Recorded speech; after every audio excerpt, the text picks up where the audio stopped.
Good evening. You're listening to the Extreme Movie Show. I'm your host, Rob, broadcasting to you from the Pine Hills Palace, just west of Orlando, Florida. I am in the Extreme Studios, overlooking my 5-acre palatial estate. I'm looking over this creepy lake with a lot of fog on it. I'm looking towards a great window, so RDV is joining me tonight online. And RDV, I've got a plate full of homemade pork spare ribs here. I love it. Super spicy. You know who likes ribs, sir? A lot of football players. Vampires, because that's what we're talking about tonight. The Brides of Dracula. They don't like ribs, man. They're more like I'd say they're more of a pain in the neck. I don't think they're really into ribs. Well, of course, when we talk about vampires, we're talking the Brides of Dracula, the second, or actually sequel to Dracula from 1958, sir. Bam, there we go. I want it's this. It's about this hot French school chick that gets abandoned. Turns out on a castle, there's a bitchy lady there who's got her son chained up, and which I want to dive into this in a moment. Yvonne Monlaur, Marianne Danielle, French woman who's supposed to go to this as a rich school, learn how to be a student teacher, and ends up in this little town in outside Transylvania there, because it's nighttime, and she's abandoned because someone who's loyal to it's set up. It's set up, but I want to point out that I love the opening of this actual story. Yes. We always talk about Hammer, and we always talk about the credits. Dun, dun, dun. And then we get the little Castle of the Font here too. We get the Bride of Dracula, and it is just a fantastic opening sequence. And they give you a little self-nation previously on Dracula. Dracula's dead all these years and all, but the cult of his minions, the ones he sired, still walk the earth undead. And I'm thinking usually when you kill a main vampire, the rest of vampires, people are cured sometimes or they die. But in this case, that's not the case. It's Hammer. Right. And we have not really established a lot of rules other than sunlight from the first movie. Sunlight and crosses and one stakes the heart. You don't even mention decapitation, which is later, but we do get the first mention of holy water in this. Yes. Later in the movie, but so I love they tell you how it's a cursed land and all this stuff, and so we get all the superstitions. We get the same kind of little village thing kind of looks set up, a little inn, and people are wary, and you see garlic hanging everywhere too. And I don't know if it's the exact same inn, but I imagine it has to be the same. It kind of looks the same, right? Well, it looks smaller. It does, but that could have been the way they shot it, right? And yes. Also, the castle that they're in looks like exactly the same castle, which AKA exactly, it's just cleaned up and shot from a different angle because I clearly remember the way he runs to the right, fireplace, upstairs and to the left. Exactly. Yeah. Yep. It is, yeah. And we got to point out this is the first Dracula movie without Christopher Lee. Christopher Lee at the time did not want to be typecast, so he passed on the role. So they got David Peel. This is David Peel's, I guess his last movie he made was this. Him being the Baron Meinster. And I kept thinking man, I want to watch Santa Claus now. Yeah. I hate toys. The interesting thing here that, again, with the way going back into late 50s, early 60s, and of course Britain but I'm going to guess stricter as far as their sexuality and stuff is, Hammer is very known for a very lush film. This is no different here. Absolutely stunning, gorgeous, naturally beauty woman here. Not necessarily a big name. But what I thought was interesting here was the whole concept that as a kid, I didn't necessarily pick it out, but as an adult, it strikes me that, man, if they leaned into this more, it could be more terrifying. Where, to me, this movie's not about a vampire. It could have been a lot more about the fact that while Dracula's not really in the movie, they wanted to continue the vampire thing. Yes. I really like the idea how this is all a set up at the beginning, which we see this a mile away now. And Blade from 1998 with Blake Snipes keeps coming to mind, where the girl's bringing a dude in or whatever like that to feed on all the monsters and everything, right? Mm-hmm. So you get kind of something like that here too. So like I say, once people think it's new or really cool, it's really been done before. So in here, it's a complete setup. We know what's supposed to happen, but it is a bit different. And I love the fact that it's a woman that's actually in charge of pulling these women to feed her son. That's actually the vampire. Jackson, because we don't know that early on, right? That's what's kind of cool. Yeah, and we're kind of basically brought in through Marianne Danielle here. Basically, she's invited to the castle by the Baroness's mother, played by Martita Hunt. And I'm looking up what else she was in. She was in Treasure Hunt, Bottoms Up, the Great Expectations, 1946. And no name. So she's been in a few movies now. Died in 1969, born 1900. So died at 69 years old, which was pretty considered long back then. Yes, absolutely. But she comes to the inn where Marianne is basically getting her food or whatever wine, and they're gonna try to hurry her out of there because they know it's not a safe place.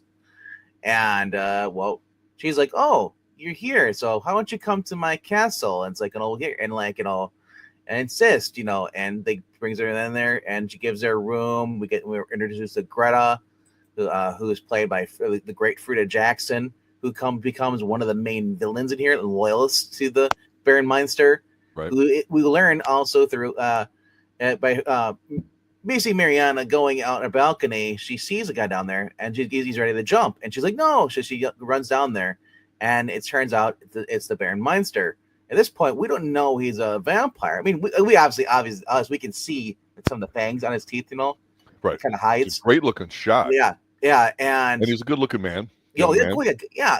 Well, I mean, in other words, he's of marrying age, being a baron, and here we have a very cultured, educated woman. The town has been told that he died a long time ago, and apparently he's also. We will literally saw that he's shackled; he cannot leave.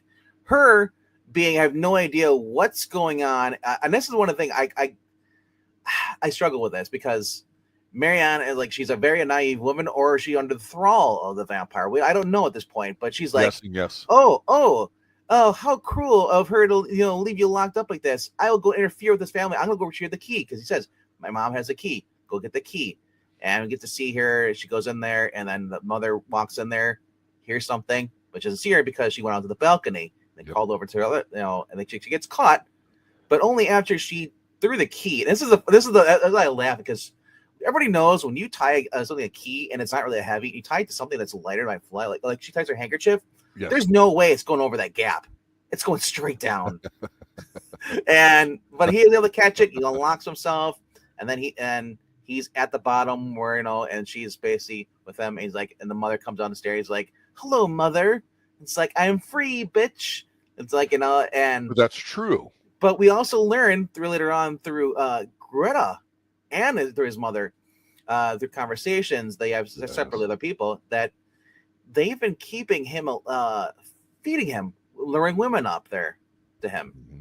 Mm-hmm. But the first victim we get to that he takes out when he's free, is I believe is the village girl played by Maria Devereux.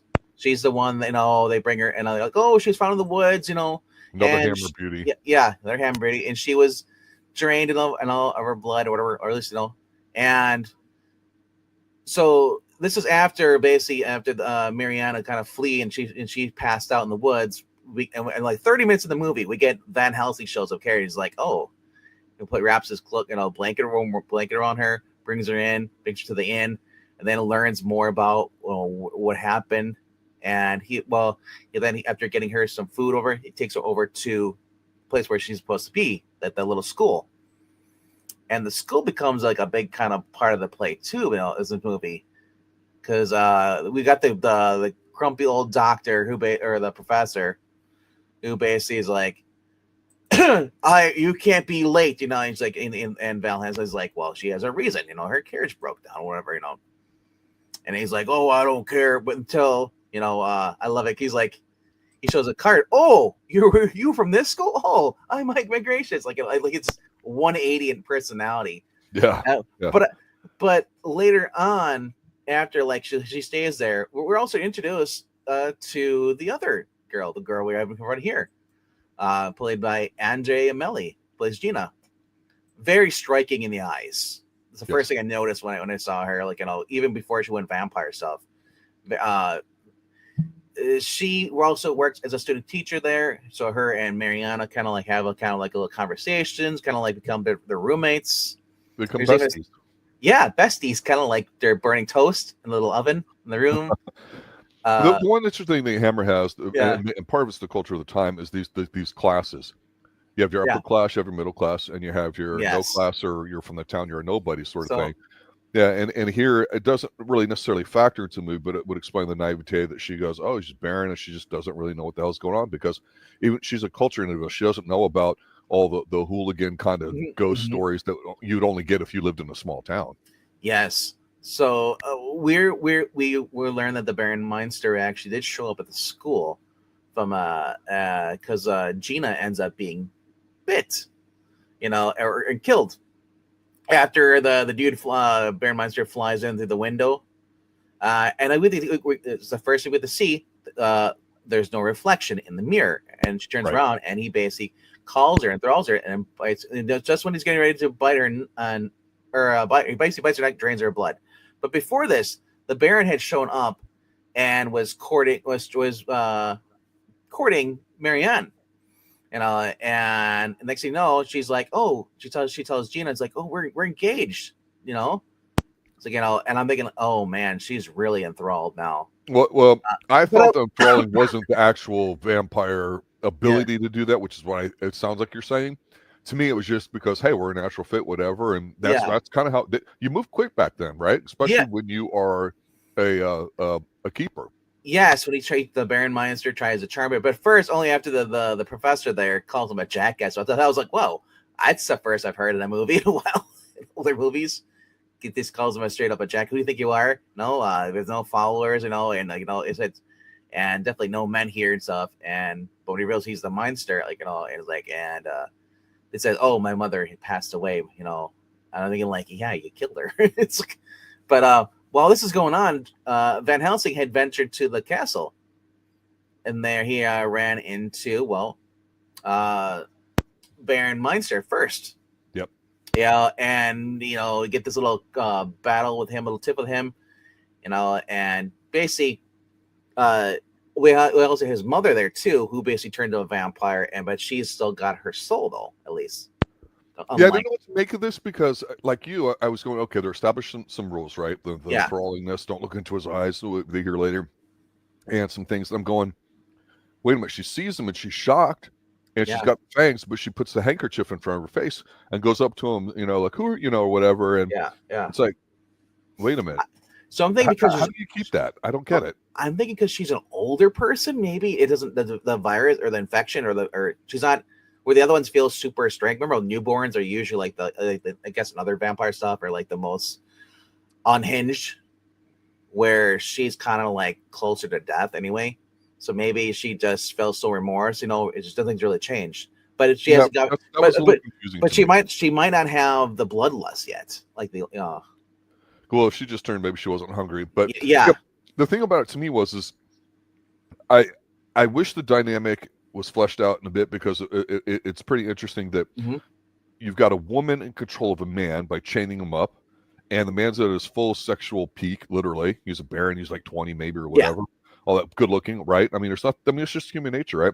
So is there a jealousy thing? How did this come up? It's unknown, and it doesn't really come into play, other than some of this backstory we hear about her later, how she was not a good mother or whatever. Yes. And I thought, okay, if I'm him and I'm being constantly fed, not that you don't want to be chained, you want to be free, but maybe if there was an argument between them about like, I'll let you free when you can learn how to be what you are, that kind of thing, right? When something that would imply the dynamic there that they're showing us, they never really do it. So it confused me when she ran up to him and all that, because it's like, well, now she's got to die too, right? I mean, so it's like, so I wasn't sure where they were trying to go with it. It gave her a mercy killing only after he basically fought with the Meinster, and David Peel's character, and he was basically like, he's with the cross. He's like, oh shit, he's got a cross. He's like, oh, and I love how Van Helsing just slides it down the table, and he's like, oh shit.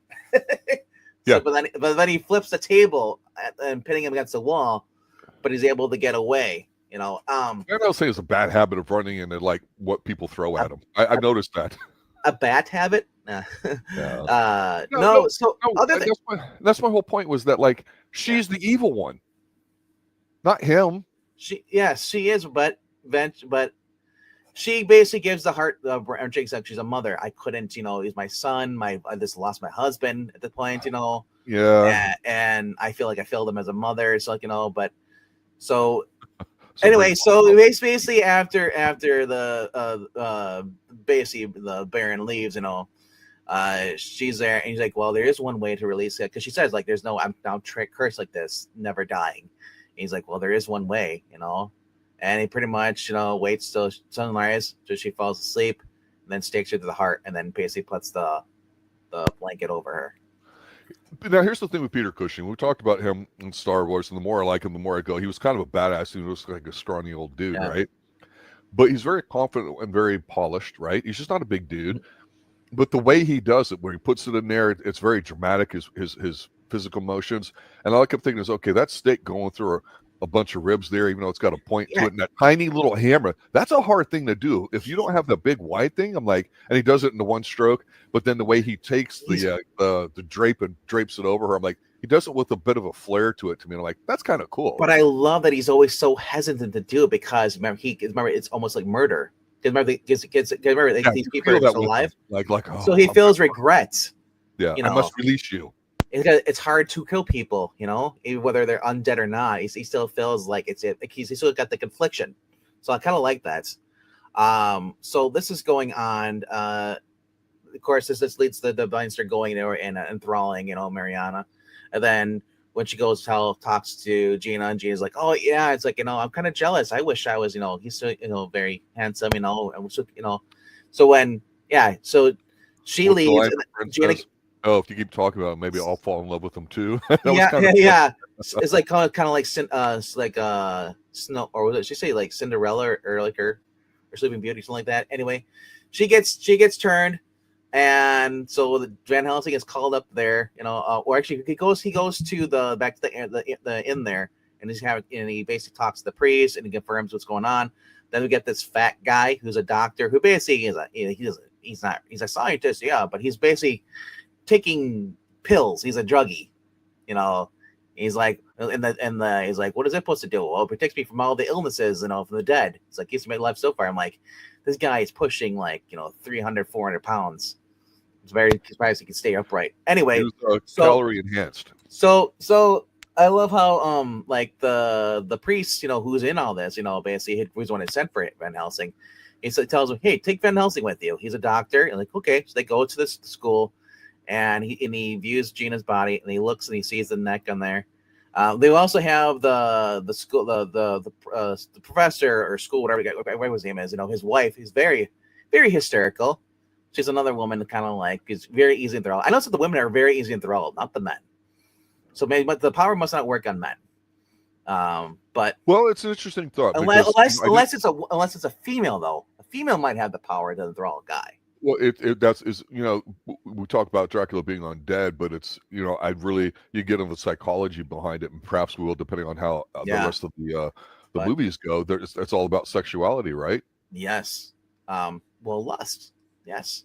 Giving into urges.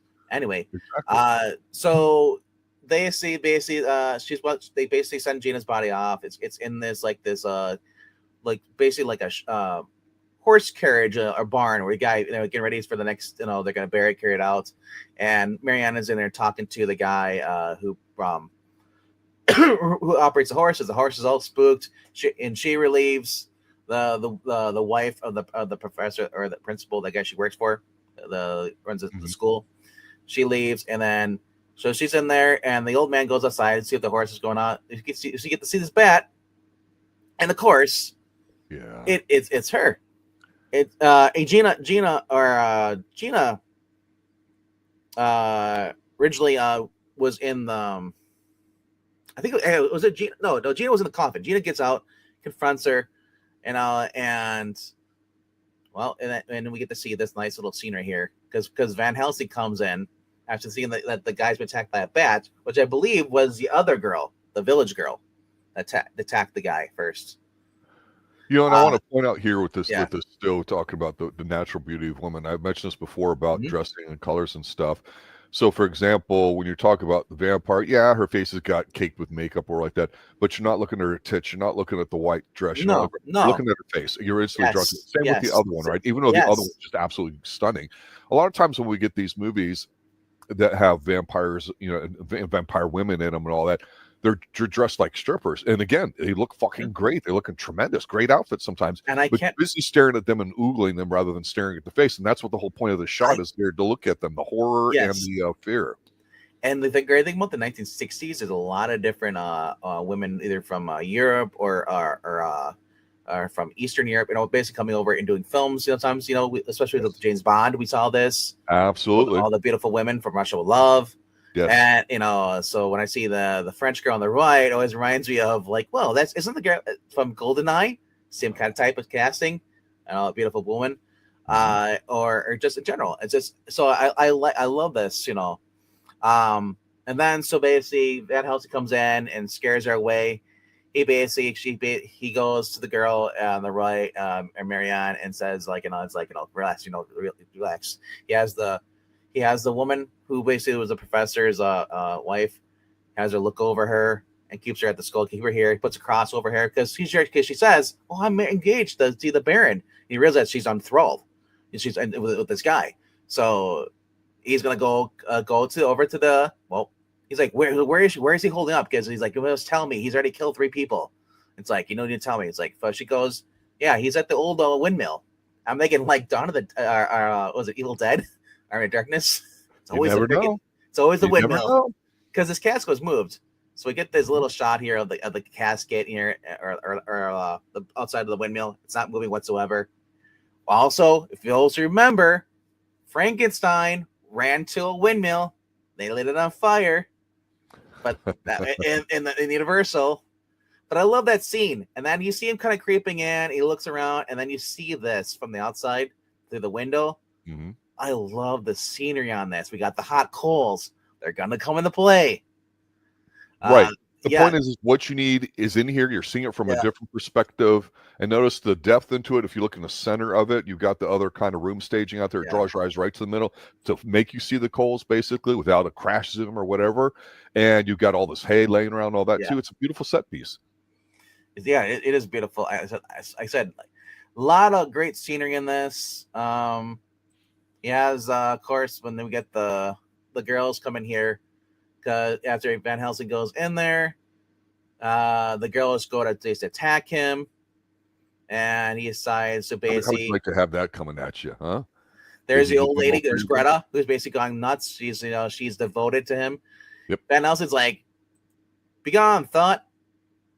Bam. Take that woman. Greta wrestles him. She grabs the cross and she falls to the floor. Falls onto the floor, and then the before about the break, he runs over there, grabs the cross, but it falls through. So then he's crap, he's like, and of course here comes the Baron, which I love this shot here because it literally reminds me of. Oh, stop! That's not right.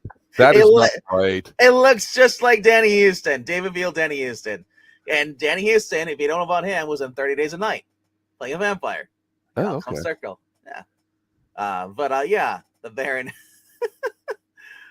So basically we got the Baron now, and there's going to be this fight scene, but he knocks him down in the end, and Van Helsing gets bit in the neck. He has to use the coal. The burn is that's badass. Yeah. He burns himself. Coal. Come on now. We end up getting this holy water on it too, and then you see it the slow motion going away. Yep. The pier fight, and eventually we get this whole fight scene at the end here, where it's Van Helsing and Marianne. They're in the barn, and I love this because Van Helsing didn't kick the thing over. It was the Baron who basically kicked the flame over the candle, causing the burn. And that's what you call a hot tag. And I love it because the fact he's like, you just like, why'd you do that? Because now you're cut off, you can't leave. And Van Helsing notices it because they climb up with Marianne. He's like, the flames keeping Drac or Baron Meinster at bay, and he sees the shadow that the what's it called the windmill's casting inside. So he jumps up and swings it over, so it makes a giant shadow cross, and it keeps the Meinster down there and basically pinned down.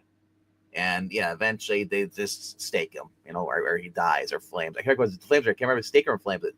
But yeah, that's how it's a very good movie with a very good ending. It is just, and you see the windmills on fire, just like you saw with Frankenstein. And what you do when you end the movie? You roll the credits. Yeah, roll credits, and that's pretty much it.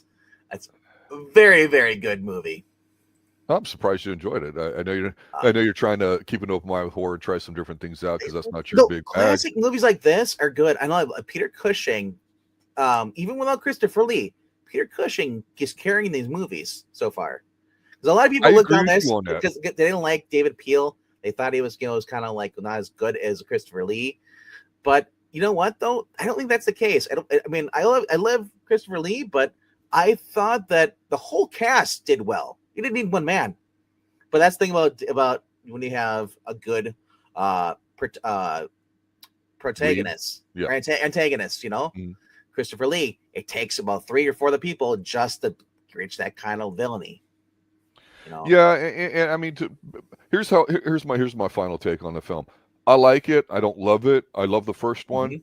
This is what I would call an adequate sequel. It made like 10 times its budget, so it did fucking gangbusters. People were interested in doing it. Sequels weren't always made. Movies were sometimes redone after a while. So this is kind of interesting that, as you and I have talked a lot about sequelitis starting in the 70s and 80s with budgets and how that turned into what currently is, flooding the market. I like it, and it's a great atmospheric movie. It's not really scary. But again, the way the world is changing in the 60s after World War II and everything else there too, how do you modernize what you're doing with horror? Because remember, these are period pieces. Will Hammer eventually try to say we're going to go away from them? The answer is yes. Mm-hmm. And it gets really weird how they do that later on. But as we keep going through these movies here, I think it'll be interesting to kind of see your take on Christopher Lee would not come back until 10 years later, 1970, for Prince of Darkness. Which I think is the third movie. With Dracula. Well, with Christopher Lee, because Dracula is... Well, I mean, third... I don't remember if that's the third one in the series, because there's like 6... I don't think it's the third, because I think there's more after this, in between those years. And then, but he's like the number 5, I guess, total. 4 maybe. 4 would probably be the safest bet. You are correct, sir. I'm looking at it now. There's 2 more films before we get him back, I think. Yeah. Nice. So, and like I said, what a way to wrap it up with Dracula somehow alive. I will tell you this. I want to know, how is he back?